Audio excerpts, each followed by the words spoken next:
Igbo ndị mana ege ma ntị asị m ebe na udo dịlụ nwoke dịlụ nwaanyị na m. O nwere ihe na-esel ndị Igbo Eastern content creators video anụnwa ba ihe ge ntị gị ghọta iwe isi video anụnwa isi. Video anụnwa ya nwe part 1 and part 2 for the sake of time so that you will pay attention at the full details of ma. This video na bụ ihe anụnwa ka Igwe Credo si wee kọwaa ka ndị Southeast content creators, some of them they say agada agba mmadụ hụ. Now this video ya no ka si we gang up against accusation. Now this video ya to ka si ana endorsement onye kpọta nwanne nwoke ka enyele ya aka anwe ka akwụkwọ the person endorsement of 5 million onye ahụ isi na azụ bịa nala the person 1 million because onye nwanye gị endorsement ifo ka ndị ahụ isi ya gang up rotate news unu na afọ na social media. Now you begin to ask yourself, why are there so many Igbo content creators no na Igbo? Man, a very dark man si Abuja. They organize their protests from the Ogbo one. Mechaya na. None of them said anything. The only man that spoke about Enemen Ogbo was that video post about Natu. He was the only man that posted about Ogbo, and I brought that video here. Both posted, he questioned the integrity of the women and some of the why can't the women organize and protest for themselves? Because the men and ababuzum work anyhow. Mapata for protest. So government will know. Our content creators did not post that video. Secondly, very dark man is Abuja. Biakwa for EMA fish magnet. None of them were able to lend their voice to it. Man, change Judea, ka we making ka say picture and to feel among. That is the truth. A lot of them know they can say picture to feel among. So now this one you have Igwe Credo you making expose with their hidden plans. Expose what can say making a me on your hand like they will find a way to get it to Afogina. Igwe Credo at this thing at this video, the most shocking things you will hear is how brothers gang up against brothers. Kasi gang up against each other. Once on your phone that you click and I'm going that you click that you second how like it, they will come against you. They will come against you. And then this part 1 meet equal part 2 ya next the next video ya for. I remain Skibo ala jimba omemboji.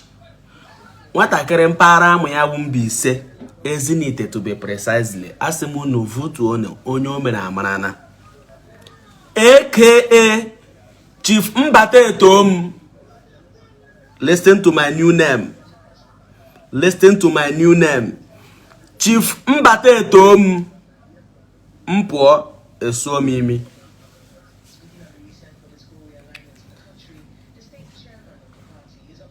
Remember when they know that's my new name.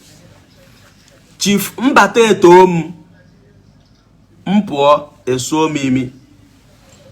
Good evening, good morning, depending on where you are seeing this live video from.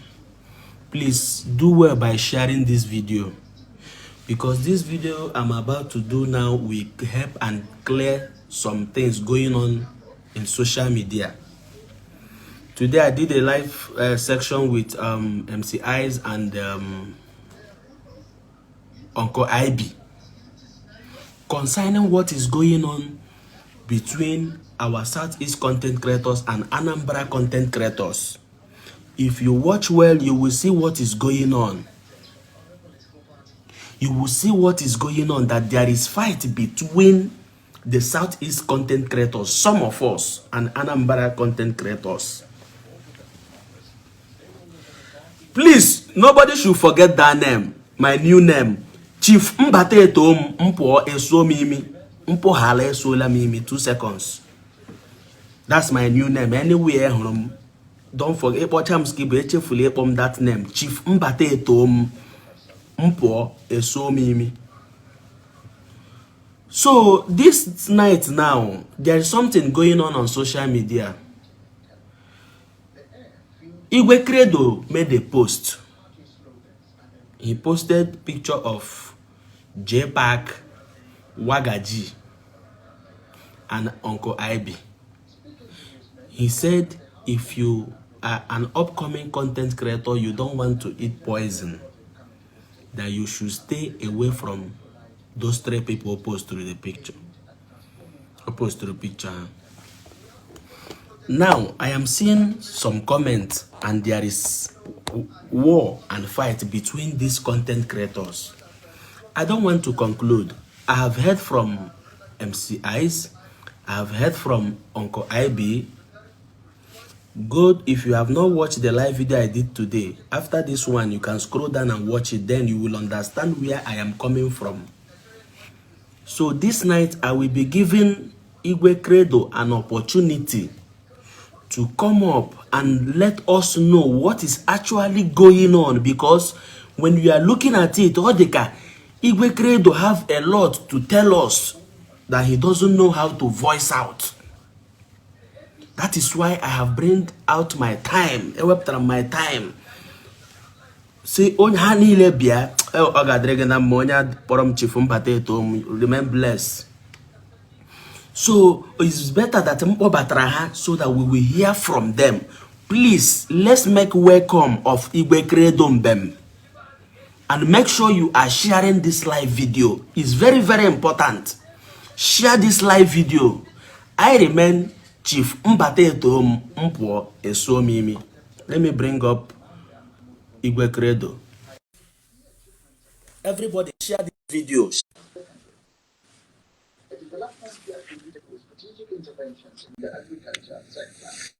Good evening. Igwe Credo. Good evening. Good evening, my brother. Good evening, Wune. I greet you. Greetings, man. I'm fine, I'm good. How your family now? We thank God.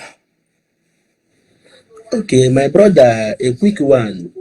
For some time now, a lot have been going on social media. Even me, myself, I have not seen you before. We have never had an encounter, but I am battle a small war without me knowing what is happening. You made a post, I think 2 days ago, you posted JPAC, Wagaji, and IB, and you said, if you, as an upcoming content creator, if you don't want to eat poison or experience poison, that they need to avoid these people you post through their picture. I want to know what is going on. Is there something that is going on that we, the fans, don't know? Ajụjụ ejula amaka. Nke izizi bụ na mgbe iwe niile anụnwa bido mụ nwa amara m ka iwe si wee bido. Enwere m ike ịkọwata ka iwe niile a si wee bido. Mba na ekworo na Saga niile amara m ka o si wee bido. Mana iwe m chọrọ ịjụ na abụrụ iwe ọzọ bụ, kedu nke ị na-ajụ m maka ya ajụ? Ọ ebe mmiri si baa n'opi ụgbọgụrụ ka based on this particular thing na be a trend from Akola Uko summer best na Arab money. Kedu nke ị na-ajụ m ajụ kịta ka m wee mara where I am starting from? Because so ihe na-ebute ihe. Mana I know na nke mmebugolo eme Arab go m ihe. Enwere ndị kpọgasị m si m Igwe Credo, you are not supposed to be seen doing this type of a thing. Arab go m those one dorie na akpati. Forget ya about it. Onye m furu n'ezi nke na onye a oye m ọnụ nsị ya. Mana ọwụ no this current one ka ị na-ajụ m ajụjụ ya kịta. Then mmalụ no this current one ebido m. Ma gị mala amalụ no iwe mebugo na-emebu.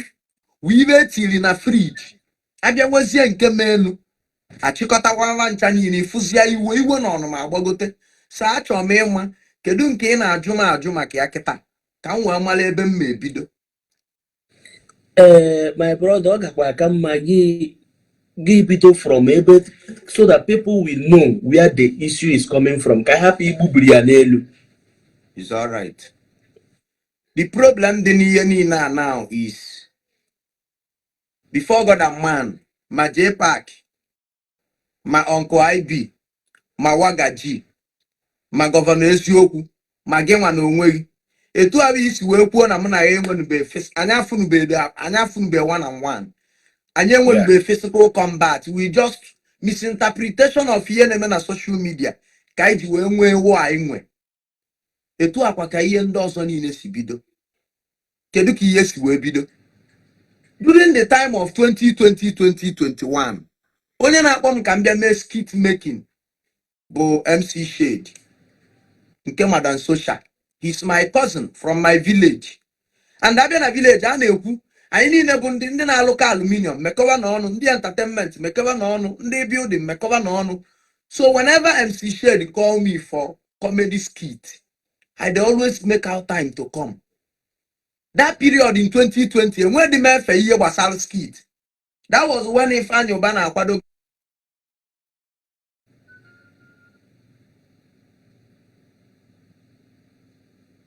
His network is bad. His network is really, really bad. Guys, share the live.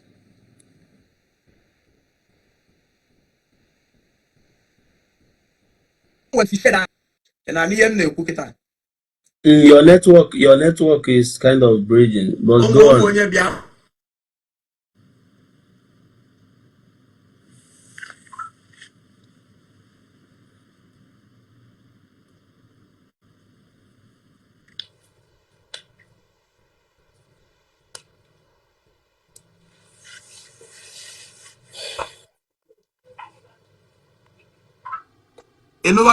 Now.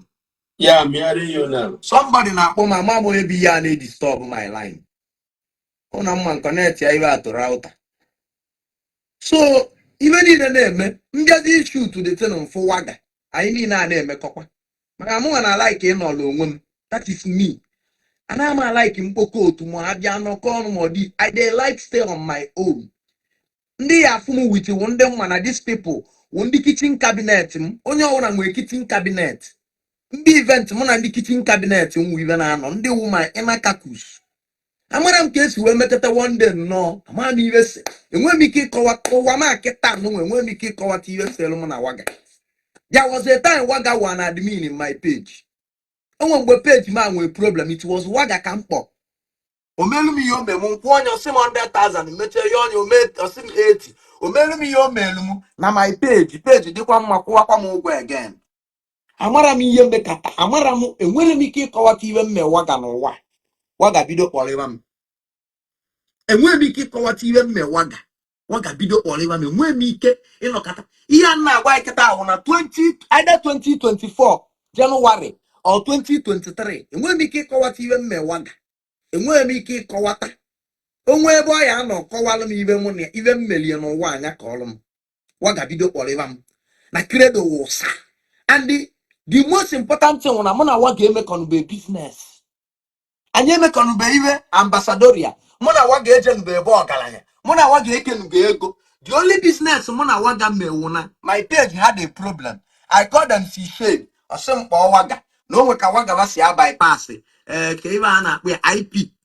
Ụmụ iwe anụ IP or whatever something. Na onwe ka esi I paid waga omelumie. That was the only business mụ na waga mego. Mụ na waga ejebe ebe ọgaranya. Mụ na waga ekebele ego. Mụ na waga emebe politics. Elinuro m ego waga. So kedu iwe my brother waga ji onye abaga.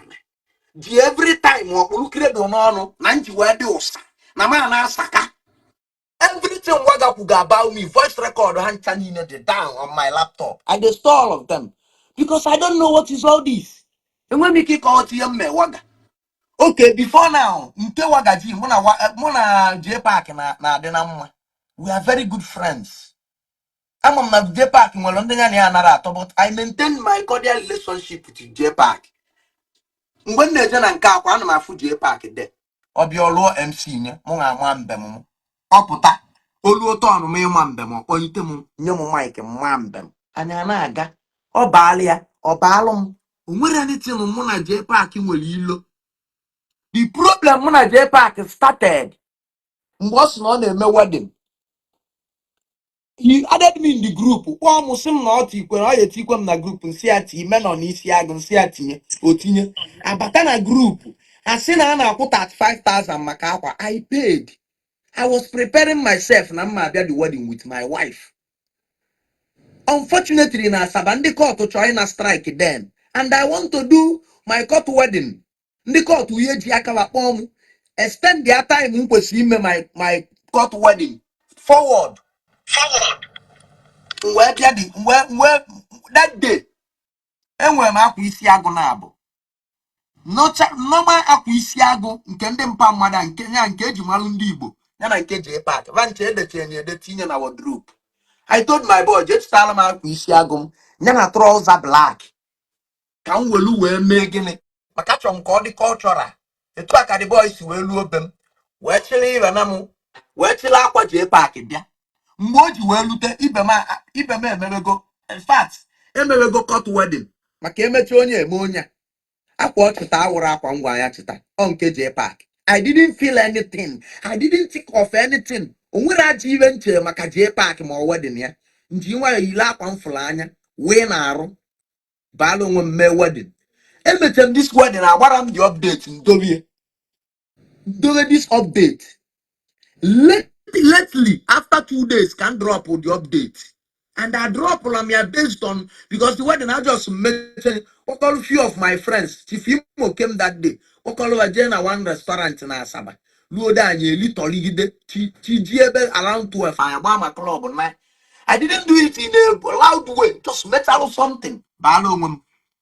Now, Pado, wedding, J Park. I was planning to move with my wife. And I'm gonna go now custom to fly, going and coming on Madina. I planned everything. On a can look at us in a group. Oku dabataba. Credo you lakwa J Park. While also JJ wedding. Credo you made this. Credo you made that. Credo you were exposed to men on Isiago. I won't open your hand back on a group. When anybody mano aqua men on Isiago come you will make out wedding. It was what they started saying in the group. Boy son panye onye nke panye wadaji even in a gata and then you go create I think and then all the MCIs are not the group. Many people were in the group and then you go create this. So the only matured person that called me privately.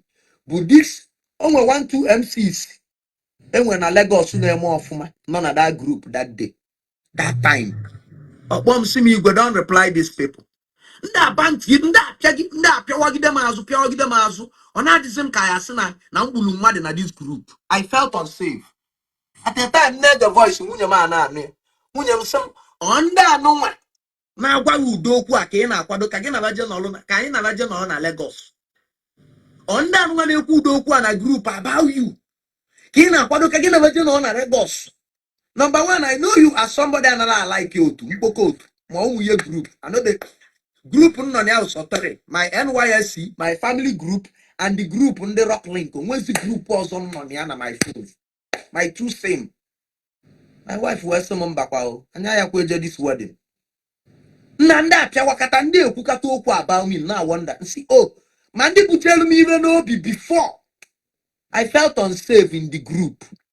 And my brother, instead of bringing discord, even now, why will I say, instead of bringing discord for my brother's wedding and the men on Isiagu group, yeah, I left the group. I left the group. I left. Oh, yeah, I left the group quietly. Poor. Then a private to see JPA, because when you everybody go like this, because don't know, man, the wedding. Biko Isiago munga pologo munga go biko anu ma yo coordinate sene mas no mo bring the distraction with ye na kwado. I will not come the wedding again. J Park that voice, he didn't reply me that voice till now. The voice card on my laptop now. Or that voice well on a group kata da before you know it but his son wo ban na social media. Well that same video and that same. He was the one that escalated the thing. The whole world where Maluno have Ishiago, J Park, and you will make up wedding.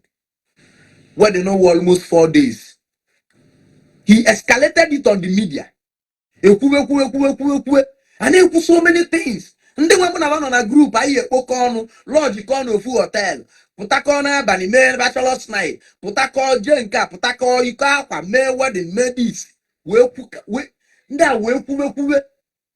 even our content creator follow yourself and about you. Thinking about believe and I got so many things about you. Ebonyi son meche m anya etu a ndị sị na nna agba mkpụrụ mmiri na nna agba loud na nna ese nke nwa ka ebe a na-akpọ ya kolos. O nwere ihe ọkọfọrọ na his video. All those video dị na my laptop. O nwere ihe ọkọfọrọ. And this guy a na-akpọ Ebonyi son mụ na ya afụnube one on one. Ọ ihe mmadụ gwa anyị about me ka ị na-ekwu ka ọ nọ na ije ọsụpụta nnọọ to defend me, to the market me or what? Ka ihe the problem. That was it. O nwere ihe ọzọ. I don't know where all this hate came. Vantani na onye mme ibi eme onye mme masị comedy abanye mee video nke onye nke eme onye a na-emegheli everything. Even in agụ meche dajuo.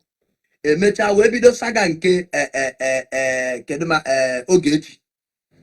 Even in Ogechi na-ekwu sọsọ onye focus on Uje Park because o mejọ ihe mụ na nwanne m kpa na private. I came to your private saying nam biko kama ọ ya dị etu I cannot be safe around these people biko ka m gbali isi onwe m ibuli eje tụọlụ na group onye ọbụla wee welie wee na-eme caricature and everything online.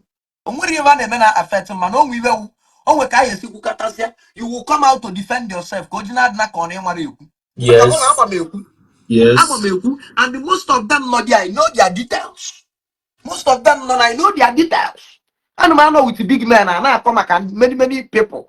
Now, you talk about you see with big men and I come Igwe Credo Mbem. And that is why I'm not a big man no matter what. No matter anything. I will never allow you as a big man kill you into doing something odd in your face. I say when Bruno when I go Maranwiang. Because all no cover na kota ni Igwe Credo kwa that day hey I got a club e bi nyen I avoid anything that will bring about somebody who an enemy with the evidence about me. Onwere onye nwere crayfish na cupboard ya. Mana ana m adị as careful as possible to make sure na onwere J-Park mgbe ọ na-abịa be Ifeanyị Uba amara m onye ọwụ. J-Park esoro na ndị nna afụ na around Ifeanyị Uba. Ebe nya na Ifeanyị na na-eme itiwa bụ event. Ọwụ nọ na onwe onye nya na na-eme collabo MC. Otu oga amara m this guy na nke ebe nọ meet J-Park for the first time in my life Uba akwa ọkụ. Mgbe akwa gbape hotel. Amara m J-Park mgbe akwa gbapele ụnụ ya first building ya na 2021 abi 2022. Akwa me invite from Facebook page m nye my number. Ọchacha m na WhatsApp sim tilie my picture. O send ya DJ Scarface say arụ ọrụ m at work na mma abịa ka ize gbapụ ụnụ. I came that night onye receive ngwa akpa mma. The video still there. I came that night akpa mma we receive ndulu m baba akwa.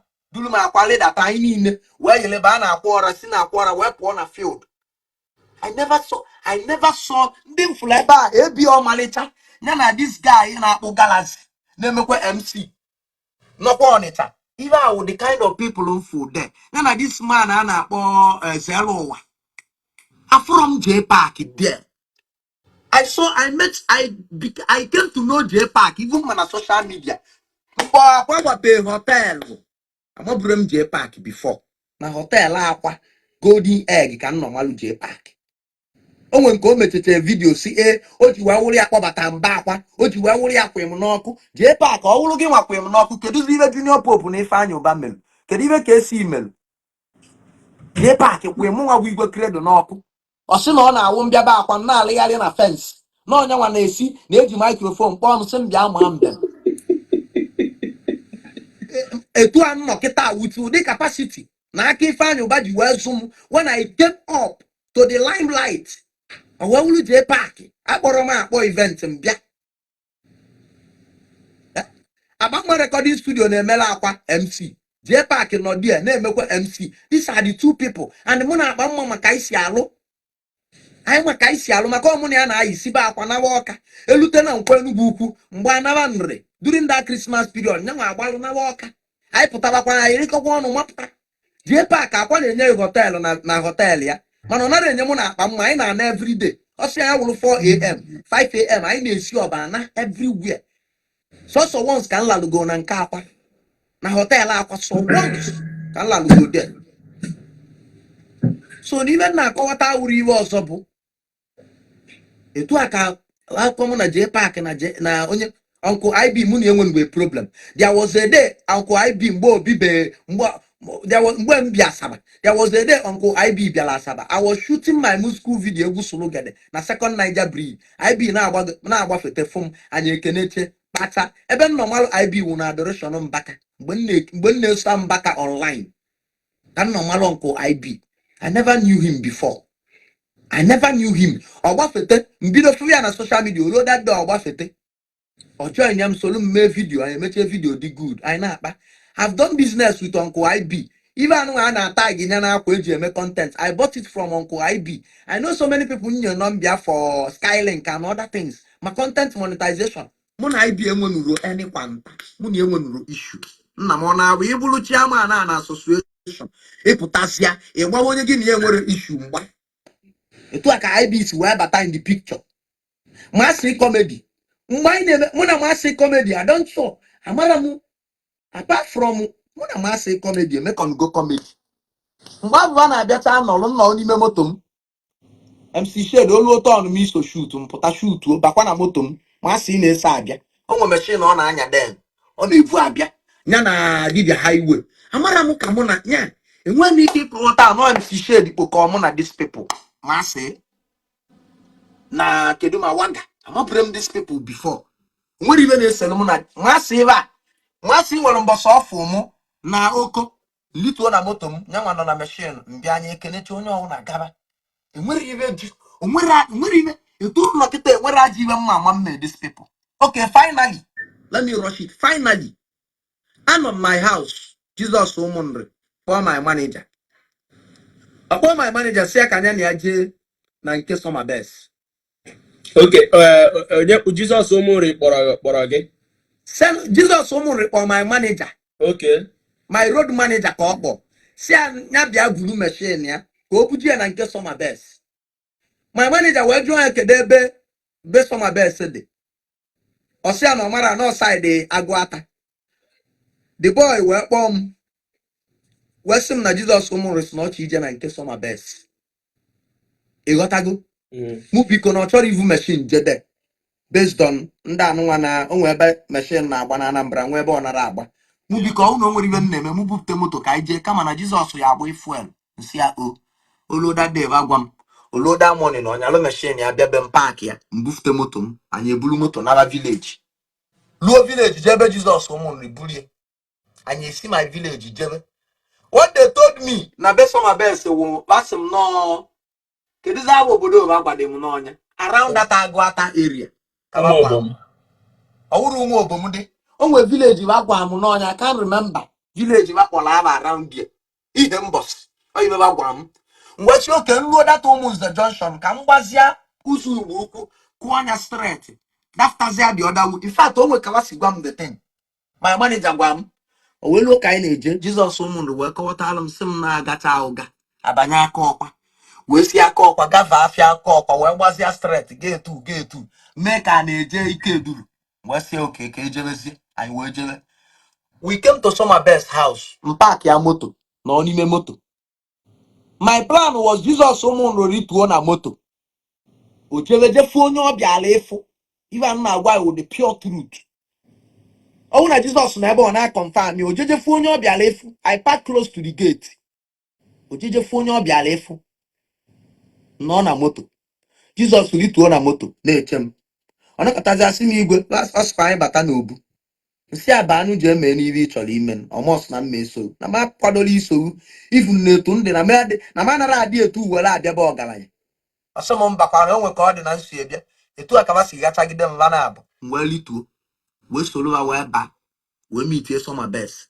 I came to summer best house mechie ọnụ etu ka nsi nọrọ. It was Jesus ụmụnri that told me to do video. Mgbe were phone mebe video. My manager also was doing video with his own phone. Jesus ụmụnri keneche summer best bụ inye mmanụ nsị a na ọ bịara inetelie ụlọ na mgbe ọ na-agbape dị ụlọ na nyenwa summer best etilie na program so he didn't ọsị ka o ji na-abịa na bịa putuo crash and nyenwa na onwe nwekwu ọrụ ọzọ o je that day. Ịghọtago? Ya na akpacha summer best wee nali okwu n'ọnụ wee gwa ya ihe ndị content creator nyenwa wu Jesus ụmụnri kpọtara ya melie ka ọ na-ekwu datin ebe m nọ arụ na-agba m jijiji egwu tụwa m o mewu na agụ ikwu m na ndị nwa Asi eji men ka agreement eme na keep si eji bi mmadi moto na onye nwa ekwu ekwuche ebe niile ekwuche ka o kwuche that na ekwutela okwu aka okwuche the whole thing dị na record the whole video the whole talk I make sure and snap the video from A to Z. Onwere ebe some best people na oye eji wee gbuo onye he was just giving emphasis about even na ndị ijekọ okwuche ebe niile okwu mechi okwu Jesus reply ya even ọnọdụ agwa Jesus ụmụnri na nyanwa mejọ ọnya ọsị Jesus ụmụnri gị mana onweghị n'ebe a mejọkwa umu mmadụ ekwu nke ndị ọzọ ma mekwu na nke Jesus si ya kedu otu ọsị ya na mgbe ibe niile na-ewu online wube instead for you to call me ịkpọgodu mme pikiri keep on calling me call my lawyer you have his number contact my people ịma be nna m bịa be nna m ka ị malụ na onye n'obodo oyibo nwekwara na ike ofu ihe mme nsogbu adịla ya ma nye adịnwụ na able to pick call ọgba okwe na anwụ gwa Jesus ụmụnri ebe ọ nọ mejie ọsị Jesus instead of you calling me and maintaining that relationship by ịkpọm mugodi from me you went online and you made such a statement that as a brand ambassador you are not supposed to make ọ tụrụ ya nju ya n'iru okwuche the team Jesus ụmụnri gwi okwusi anya patuo n'ọnụ ọkpọkatago ndị mmadụ na-enye nsogbu the fear of wonder ọ gakata n'ezi ofu onye apịa ya 2x2 mere nye nwa jipụtakwa online sikwa ka o sikwe turu online gwakwa gị okwu nke ebe ọ ya wakpọ onye nara ebu kọl okwuche enye ka ekwuchie datin Jesus ụmụnri jiri aka ya sị m Igwe o nwere ibe ihe ekwu nkunye ọtọ I posted the video.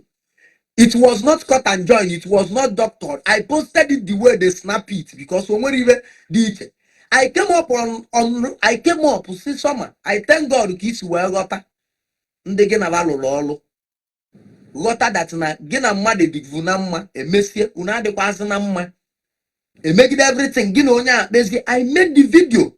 Nse na abia na content creation na enwe ndị wo chameleon. Na enwe ndị oya wo bana takwala ni ego mechido. Onwere onye mkpọla ala. Ibe agba okwu ka m gwakwanya yes na ibe ikwula abụla ọbụla asị there are people na-eme and ọ bụrụ na gị na mmadụ ka agba ma ikwulu with somebody kwudosie with onye a gidigba many of the hate na-enwe online recently one will be because of kesi ripopo saga one ndị ghọtafe m akwanụ nwata chọwa nke ọwụla ajọ nwa that is one two bụ ibe gbasara Zion ministry etu a nna atụnube m ọka na Zion ngwa gwa wasi na enwe content creators dị etu a mana iji na because of no ofu onye major we condemn every other person. Thank you. This was what I told Summer. It was recorded. Nse abiko na mụ na onwe wu credo na onye ọwụna melu m ihe ọma na ma nara kwa agba onye abụ war agba onye abụ mgba na ọ yara ekwe dị mme ọ yara ekwe m mme enwere time olukata self egwu tụwakwuo m n'ihe gbasara akụ Zion. Because the heat wana okuwa na acha nwoke den dị too much. Ngwa Sọma si abiko eti ikwene Jesus ụmụnri na nwanne m ebe ego ịlụ ndị ọzọ. Fonyanwu iji ọkpịa bịa welu mmanya bịa gosi na he is still interested to work with you. Please continue your business with Jesus ụmụnri. I said it. Ekwula m maka onwe m de. Adịrọ dị m interested iwụla anybody na-ele moto ambassador. I don't interested of that. I don't interested. We get to some best house. Obufte blue label. Bufte maya di teacher. Before God and man. Ni me paliavo. Even molodel some milli. Jesus woman revamete or one wine or the candre the cavapo. Yana my manager na we. I didn't vana sim kedun no. I don't want to drink. Some milli can go ni me paliavo. Mmanya bụ niile o chere anya so ọjị ruo ụlọ before God and man nwere nke iji na blue label another drinks mmanya luche ịtọ nwere nke iji na we left that parlor with nothing. Ọ mgbe anyị jechezi na hospital ya jegheriche gaghalicha iwe niile anyị ga agụ adịgo mmadụ n'alụ. We came back to the house ọwụ na ọkụ adịrọ and the list and problem o wedula anyị baa n'obu wee luo n'obu anyị wee nọrọ wee sipụtela anyị nri. They asked me, Mama, Elin Simba.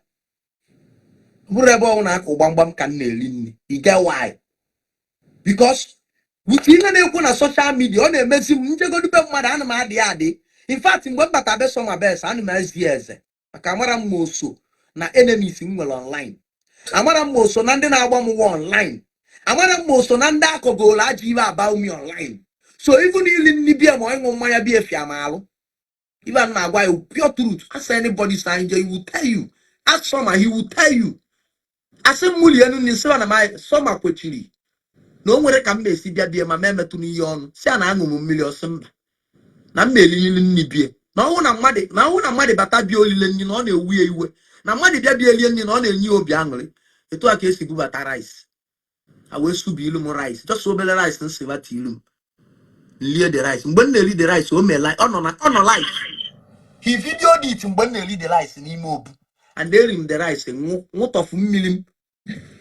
That can water nwete na pala eji meje hospital jiri ya natanya ka nwutofu. Ejikwa m that can water natabe m lukwe. Welukwe mmili that can water gbasakwa n'iru mmụọ m. Jiri nwa yoliche nni kunye. Malia. Jesus ụmụrụ sị na onwe ka ọ dị na mbịa na ma mara mbem. Nsị abụrụ na ma bịarakwa n'ebe ịma mbem. Maka egwu na-atụ m. O nwere ihe eme ndị mmadụ online aghara afọ ihe bakọ. In fact, I told me mbem bia because ịma na-asị na ije ya ego. Jesus sị ma mbem. Nkunye malia mbem, mata mbem. Aya nọla mmechesi odogwu na ya na ka ifu ụzọ na enwe meeting rock link. Mwe kunye anyị wee naba. Ka anyị na-anada atụ na ọsị na ọya ezi anyị ozi.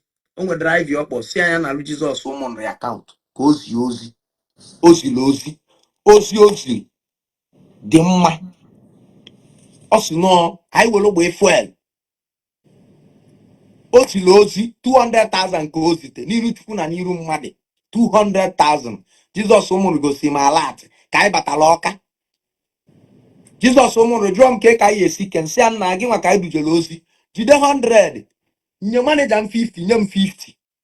Ọ sị m o ka anyị na-ana iwe ahụ keke su my bomba sukalụ m bomba sumielu m bomba gbaka. I used 42,000 naira rụọ the bomba ego ahụ nkete 50,000 naira. Enye m my manager 50 ejide 15 Jizọs ji 15 nke ya. Eji m that 42,000 rụọ my bomba. After 2 days lụsi anya baa be m. Mụ na sọma bes nwere mgbe o ji sị m Igwe Credo gbaralụ m online. Mụ na ya kalinube ekwe aka akụkọ Saga. Sọma anwa katanube ekwe anwa kpọọ m kọba akụkọ Waga kọba akụkọ onye nwa sọsọ sinsi njijeche ebe ndị mmadụ bịa chatịa m DM chatịa m na WhatsApp na Facebook ntilewa my WhatsApp chatịa m na WhatsApp 4 people kịta ka m connect go. Sọma etichegolu ma moto va na container. This evening ka mụ na ya kwu. Ọ sị m na the last person ka o tiri moto ya na container. Kọwalụ m ihe ọ kọwalụ m bịa wụna na o nwere mgbe o lulu na ọ mara ndị kwụile ego wa na company akaụntụ ya. Company akaụntụ ya wee kuchie. O wee warrant ya na ọ ya anata je ratify anya. O warrant ya na ọ ya anata and na ọ nata datin na o jee n'ọfịs ndị EFCC o churie ka mmiri. Jee n'ọfịs je Central Bank na o churie ka mmiri. Jee Ministry of Finance na o churie ka mmiri. And even niile ọ na-eje nọ na hotel na Abuja ka ọ na-alalụ. O jee CBN AC dị na o ji aka agwa m na pneumonia banye alụ that period na AC dị na Central Bank na nke a na-enwe n'ụlọ awụrụ ofu ibe nke ọ ya wee bịa sị ibi nọrụ chebe asị na onye nwe ya sign na onye nwe ya eme nka na onye nwe ya eme nka. This is one thing. Another thing anyị na-aya na our company rock link na o nwere akaụntụ company anyị men akaụntụ company anyị ba akụchi. So nwere onye anaghị enwe that challenges. Ọ kọwalụ m the thing based on na me enwego m that experience a lot of time with some people mmachakwa. Mmegide ya afọ ọgaranya bụ ọkpọ isi biko gị tiri 100,000 na o nwezi ka ọrịa. Ị yara aghọta ihe kpata anya. Ọ kọwalụ m the thing sị m na pneumonia bata anya arụ that period. N'oyi bata anya arụ Ministry of Finance AC dị there na chilling. Central Bank the same thing, EFCC office the same thing. Ihe jedetecha akwụkwọ mee photocopy mee nke na-akwụghalị ka onye ala. Ị nara eme na ịwụ ọga ị na-akwụghalị ka nwa bọyị na-agbaghalị na mgbuke obosi. O mechaa ọdosi na oyi ba anya ala o je gwọwagodo onwe. Maka na ọnwụ na ọ gwọrọ onwe ya pneumonia ahụ wee buru ya wa ka o jekwe mmebe ọnwụzi anwụ kedu oyibo ọ kọọlụ mụ and I understood what the problem is. Ọ kọwalụ m na bie ihe selu nya na Waga emegide n'ogide ọsị no problem. Ọkpọ mmadụ na Lagos ya butelu yes can be this guy kudote Obagombo, yes, okay. Kobatara nuchi satoria with moto. Oh, no problem. Ebute moto be waga. According to him, nenye chukuma 5 million naira. After everything, Okanjo. So all those things all good. I didn't tell him na waga wonya na waga. Before God a man or summer, he will not lie to you. Someone will tell you the real truth. Can't see where no lubie. Ejimo few who were polo. Ejira mo kuna abong where no lube summer.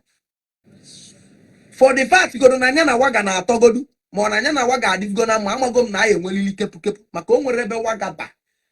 Ndo na ano with na over no kataba akpọ m sim bia Igwe Credo nke ye na esede gị na waga. No nwe statement o mele ebe anyị nọ. Nfinye nwole awe na akpa. We sị na mmeche na mma akpọ. Maka na ọ na-emeki some kind statement ma ndị aba aga na beba.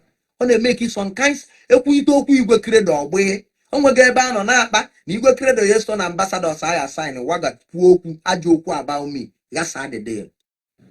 Mana ihe egbukwe na onye chi egbule. Aka ya ekpuchi ọnwa. Ebe mgbata awọ mgba na ka esiri popo ọja piano saga wee nọ na police for 16 hours. O nwere ọgaranya egwu kwelu. Mee call kpọọ ka esi mụọ nwanne. Wee nọcha dị wee nọcha nụọ dị ọgụ sọm. Nụọ dị ọgụ to the fact na onye m na-agbara ọgụ sef neketara anya si na ụkwụ m dịzị ka ụkwụ anụ. Onye m na-agbara ọgụ onye nji maka ya bụrụ dị mata n'isi. Nwatakịrị nwoke dị ka mụ at the age of 29 nwunye m mụrụ nwa m emebe 2 months. Nrafu nwa na nwunye n'ụlọ. Nwaanyị ka na-ama mmiri ọkụ kwụgharịwa na-emegharị saga na-emegharị ya mbaba na nna agbalụ mmadụ ọgụ tụịcha anya ma ego nwa ya n'ole ka ncheta abịa na police. Even my other brother flew from Anambra to Lagos. Wee wụrụ ha they can do nwere nkele ekpeka n'ime wụ ndị ọya wee bata na Lagos. Ịma na ọba nwa baso na landlord enwe na Lagos ọ ibe bakwu na-eme. But thank God for Senator Dr. Patrick Ifeanyi Chukwuba, Obi Kubana, Cash Money and Alusi Global. These are the 4 persons that stood. These are the 4 persons. Then Alusi Global and Cash Money was our manager, Muno Jazzy. Obi Kubana know the matter through Cash Money. One of his boy. Where say Casey dying, Umaze Pekagena, but because Rafu Metia corner, only we settle them. If I knew bad about it, about e-money say no, we are not Casey. Or Casey, the Casey is here, no, we are not e-money. Or where you okay, session we are saying our lab or weapon commission. That was how the matter was. Everything. We came to the office of the commissioner. If I knew on live call, my lawyers no. I just Casey no. A kuzen even with the problem. I just put us no more problem then. No do. If I knew was on call and dog, he was gonna out to Kediva me call them. All go kaye call them Massine go kudode. No, now woman, you go create my son. How can you do this to him without telling me? After that, you kuzen one namungwa kuzen, Kuchenkem. I do a jazz or sin no more than Udodi. No, na goliani wo Ucho Biozo in Kimo State. One no George Obiozo, former president or an Ndigbo. When Bonyam got this thing, I kept it to myself. I want to pay me money. Osboku ye nena nyapato you warm or them come back. Hi, Chikonato, Chetem, pictures are now 1 million. Wow, 16 hours inside police detention or this. I slept in the cell. I don't even cell. I'm not by more just as a small boy, young boy, not even cell. Makuma's not cell.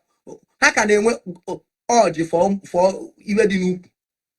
Anom die puta na cell puta na room ebe do mo na ojazi puta tigide ba aka n'obi tikpo se mba na onye a na-enwe na ọ dị pneumonia ka iwe sickle cell o iwe ndi wole ya na onye a ya anwụkwa munu metu ya aka. They were looking for where to put you na, and the boy was the target. I'm on my gumba that night. I never told anybody this thing.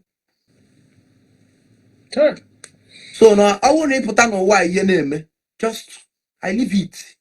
Nwere ihe nwa mmere ụmụnne m niile ifula na awa Saga na agbawo nwere ihe nwa mmere ndị abụba na atọ ụkwa banwa na abịa ma voice record ma call ma evidence ma chat nwanyị ma ana akọlụ m ije waga na akọlụ etu a ka ndị mmadụ ya esikwa na akọlụba ma nke wụ eziokwu ma nke awụla eziokwu ndị mmadụ ya akọcha na kulele bitters gịnwa nọ na grupu kulele bitters. Yeah. I was the first person akwa ọkụkụ kpọ sị m nwa bịa na o nwere mmanya ọchị ibupụta and na ọ chọọ ka nyere aka promote the drink. I came that place with mgbe akala ugo na Mbem na Asaba for 1 month. Akala ugo Mbem. He came to my house na Asaba money ano. Na-eje ọrụ n'abata. That was when he bought his car. So ọ nọ na-learn kwa 1 or 2 driving skills through me. I left Asaba to Oba with akala ugo Mbem. Bata na hotel akwa kwa akwa suncheri na ya na-abịa. He came out with obele da kolokolo. Anya nọla na VIP dị na kpaba nkata. Akpagide nkata. Akwasị m wetali list of entertainers mma dị capable ye promote mmanya. Nia ya assign eva. Etim abaje park dị. The list keta nchonya ba na wardrobe m mafia. Nchonya na wardrobe m na village m mafia. Etim abaje park dị. Etim aba top O. Etim aba wagaji. Ndị ntila aba nọta na south ma ndị mụ na ba anara atọ den no. Ntichela aba no. Mana mụ ọwụrọ based on ndị mụ na ba na-atọ. Etikwu even that day team akala ugo die. Akala ugo adịrị involved but I put him. Obele da some die. Akala ugo ị na-edute kwa ọkwa ego yo. Ị na-edute ọkwa on your own. Ọwụ kwa gbasalala anyị because the guy onwe dị ibe a na-achụ. Not on your own. Obele da gave me 300,000. I shared it into 2 n'iru nya na akwa die. Welu 150 nye akala ugo jide 150. Cash. Akwasi, I go and do jingle. I mobilize you. Go and do jingle. Mana before then, emegolumu akusayon zoro bita. Jingle. Mana drop be me. And that wago mako. And nemeli jingle. And that was, I think, a period ebuko bichokuri ime birthday. And all those things. Nana 1 year. Emegom the jingle. Dobe. Nka webia. When the kata wese, the crash of Titan say I walk between zoro bita now. Emegolumu de jingle. Ha chọrọ sign him.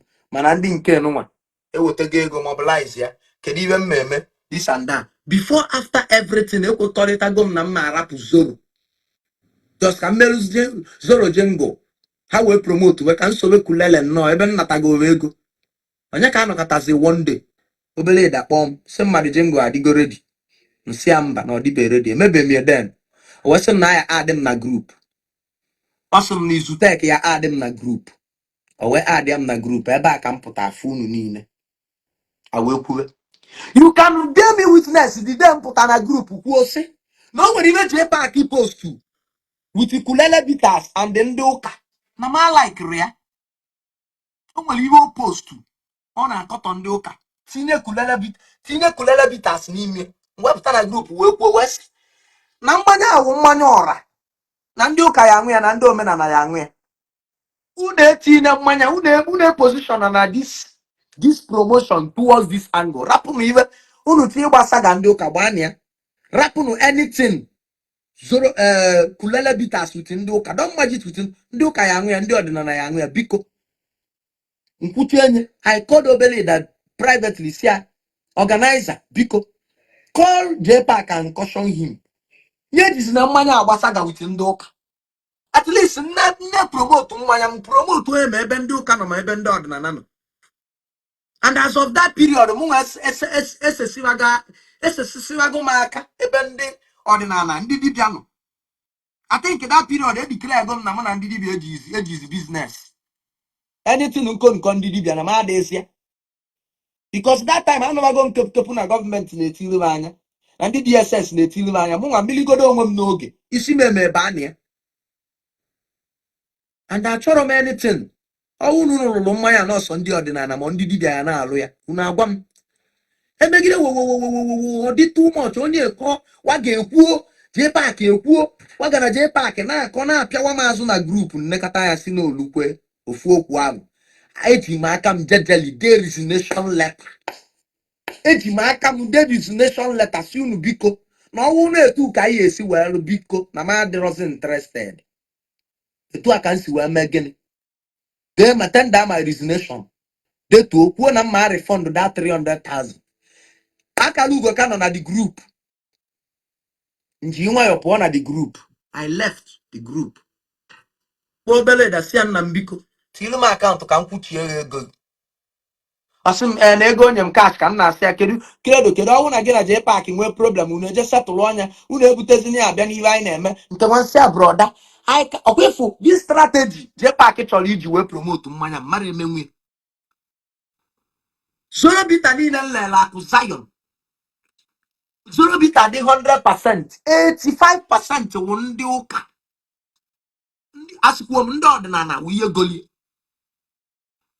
85% wụ ndị ọdịnala wụ ihe golie n'aka m nsị a biko ọwụ na-etu unu chọọ isi wee mee ya doo ntinye aka oloda otilu m akaụntụ mgbalịa 150 ngwa aka lugo nya gba ọsị na ọyara agba n'anya emego jingo and anya sendigolova jingo mgbe ihe a ji mere epostugo jingo na Facebook jingo na-aga around na-eme onye ọbụla na-epostu ma na peji nsị a nna m biko ayọm gị biko kama ego ahụ iji mere jingo mma akwụ welu this 150,000 send ya obere ida na akaụntụ ya direct send ya m receipt ka store na my laptop biko oge m ntị send ya the money gbaa m receipt mgbali obere ida gbali ya izutek tinye ya na my laptop tinye ya kenu Akụ Zion assignera m soro bita even the way so Akụ Zion so we defend the way is because I know the blackmail not involved in the whole matter even before I knew Akụ Zion amalugo m iwe melu je park ji wee si n'aka akwa ndị dibịa mmepụ gbagowe na Zion ruo na Zion metu tie nku ọ dị ka iwe ọ bịara iwelu na ọ dịrọ available otifukwede gbachietekwe na nke akwa mgbe je park pụrụ n'aka akwa ama m iwe okwuchie maka akwa na social media which is part of the reason akwa ji nọ n'ebe ọ nọ taa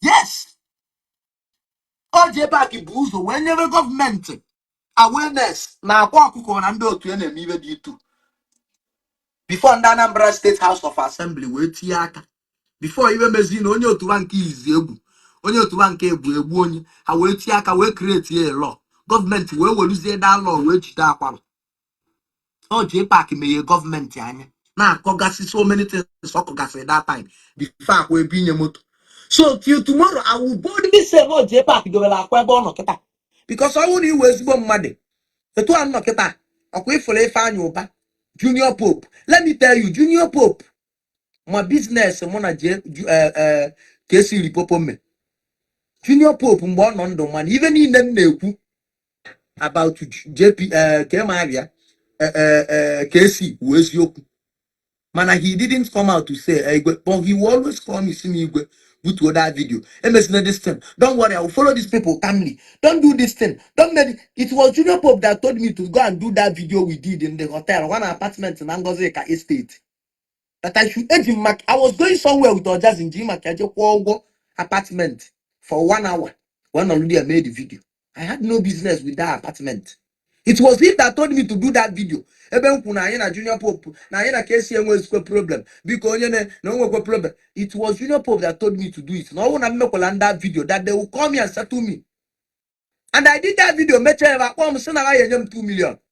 Nchozi I settle or just mu settle ma chori settle ya mulie the money some after all no mu aka ma akporo olu ngwesiwa mba na manara emetu a owu nu na akwado gi settle anyi nu ya akpọ mkpọ ojazi anyi na aba anolo in the round even na agwa ojazi know about it because mgbe mu na KC na aza the call ojazi know that he knows about it oyara asi na omara he said that I will not collect that money unu talk unu be iwe ka ogo ofuma call me call the boy onolo Kojina unechi mother asnali lego the boy. You know how these things nepo. Jepa kimechele biana assume. Chezona nkana na page na even no jazz. Obiana assume na abo jazz iwo yeme. Nya ku against me. Nya made this against me. Na ye nye kulela ambassador. Nye nke omu gwa luzitek sia. Owu na Igwe Credo apugo kpo no jazz no no. He can also be an before God and man. Ejimukulu obi mu enwe yi. Na me told them, oh no, just it. When it near the distance. The letter called Ojazi Osoluje Ladi, which Ojazi the message seminar. Akutalia Ubia Ugo Ejikwe or Ravo till 9. I didn't call. jee paaki so na ọmụnwa kwụrụ ya ụgwọ ka gị na ama m iwe ọkọ si anya nwa gbawa jazi nlalụ na selụ tụnye ego gbawụọ nye m bad name wee gbagidere ọgụ ọwụgodu moto nwa ọsụ n'ọnya ka ọ chọ ka e were setụlụ anya ka e bupụte o wee wụrụzịa ka o nwere accident that very day enwere m accident o wee wụrụ m kpọsi jee paaki si kwụọ m ụgwọ si anya gbawa ọjazi wọ jee paaki wee wụrụ okpo kwete m arọ ne ka jee paaki dị na my mother atọka jee paaki onye 8 years or 10 years jee paaki olube 58 years ọwụ na jee paaki mụbara nwa n'oge ọ yara amụta m ọwụ na jee paaki ma ọwụ na ọ ya apụtaba agwa anya ruo n'ọdị ọwụ na ọ mụbara nwa n'oge even they were 29 years adị m 29 na March 2nd this year 29 years ka ndị ọwụ na jee paaki mụbara nwa n'oge ọ ya amụta onye dịka Igwe Credo ka ego ya esi ọpụta ọ na-ekwu ihe emele eme aba umi na nsendele ya vidio accident ọjazi mụ nwa nọda de na-egbu anụ ndị mmadụ jube m na-egbu ọkụkọ n'iru mmụọ na-emekwa eze nwaanyị aje amadị m ihe na-eme ndị nọzibe m na afọ ihe na-eme na midia na-egosi m vidio jee paaki called me that day ọjazi nwere accident na mgbede akwa called me ọbanyị PA akwa called me o nwere onye m gwara ajọ okwu concerning that I was so bad enwere m accident that day mụ na akala ugo that day ọjazi nwere accident enwere m accident that day merụ nji wee gbuwere mmụọ anụ my road manager nwere accident that day na keke ọ nọ n'inye wee nwa accident gwụrụ agwụ mụ nwanyata moto akala ugo anyị si Asaba jee oko ebe anyị na-eje eme jengo anyị alụride jengo la anyị alụ m 6 nyanwa lụọ 8 that day anyị alụcha dị jengo nyalụ moto na rush back to Asaba anyị fụta na nka nwa accident that almost killed an old man nọ na machine C90 C80 machine nwere ihe mma mmeje paaki onye nwa bụ ụzọ strike nwa wee bido my own because ịma na onye nọ n'ofe ile na mmadụ ibi amara ihe gbasara ya nwere ihe mme these people enweghị m ike ịkọwata ọnwụ na ba ya apụta kwuo ka m si mejọba apụta kwuo onwere onye mpụta asị na-achọ inye ambasadọ sisi enyekwenye enweghị ambasadọ a chọrọ ime the owner of the company kpọrọ m sị m na m meso eluo die ka ara wee kpakọ alụpụ m anọgo m eno an owner of a company kpọọ m sị m na ya chọrọ ịsign my cousin MC Shane na that guy nwere 1 million followers almost then MC Shane nọ 900 and something followers na ọ chọrọ ịsign ya mana jee paaki si ya mba ya sign Okongwu dibia emeche jee paaki na Okongwu dibia percentage for bringing him into the deal ama m nke menu na Julimo ka esi wee kerike ego Okongwu dibia I know mana onwere nke mpụta kwuo kedu ihe mee these people na ma chọrọ I don't want to associate okwa crowd I don't follow crowd I like day my day ha nụ mụ kedu ihe ọwụ oke na-eke esi mee gịta mụ na ebido okwu na nke kulela anyị nọkọta ama anọkọta pịa n'anya fụ na ọ dị ka vaviago ya asọ n'ọnụ solugo akọwa mpịa anyị wan epiam mpịa ya epiam nke a mechie kpokoro ya wee na abatakwa na nke sọma besi anọkọta ama m na ebe ndalụ aka wụ na nsị Southeast content creators mana ihe ji wee kpọọ ya Southeast content creators ihe nji kpọọ ya wụ number 1 Uncle IB adịgo involve jee paaki dị involve Wagaji dị involve Gọvanọ Eziokwu dị involve these 4 people bụ the gịnị admin ọgọnwa executive ọgọnwa ndị ọga enwe de so to me I believe no ya akpagoro akpa ana m anụ onu ọ dị ka ihe na ya dị na mute I believe no ya akpagoro akpa ka ba na-eme against me nwere ihe gbasara m n'okwu sọma besi ndị Wagaji kpọrụkwa na mkpu n'ime si na ọ ma na Igwe Credo wee ozu ụsa na Igwe Credo dị n'ụsa na ọ na-asaka jụọnụ Waga na mụ na ya ekenugo ego kedu na asị m na m wee ozu ụsa mụ na ya ekenugo ego mụ na ya emekọnugo biznes elinugo m ego what is it Saga nọ na-ekwu Waga nọ na-ekwutitelu m mgbe anyị na-eme ihe ọja piano nọkọtakwata ọnụ ọrụ kamelion kedu ihe ọhụ mụ na ya ekenugo ego no so why are you always ebe ọwụ na ije ebe ọwụ na akpọrọ abụ Igwe Credo kpọtọba m sịba na nji wụrụ ozu ụsa Waga nọkọta one day kpọọ m sị m one girls nwa ji wee sịa nji wee repu onye nji wee yusu onye nji wee mechie enyi ihe nwa rapịa na họteelụ akwụrọ m ụgwọ họteelụ na-alụ na rielu onwe m kọọ ihe nwa ọkụ nwee sịa Waga onwe ka mmadụ ya esi baa na hotel without ịkwụ ụgwọ ka onwe ka o si wee dị na this my level nọ nnọkọta m na nwaanyị mmekọta ihe na hotel mana onye setụlụ na echi niile ka ọ pụta nwee ihe ọkụ ngwa nwa ga send me evidence of ihe ahụ ụmụazị gwara ya na mme si ya weta evidence of that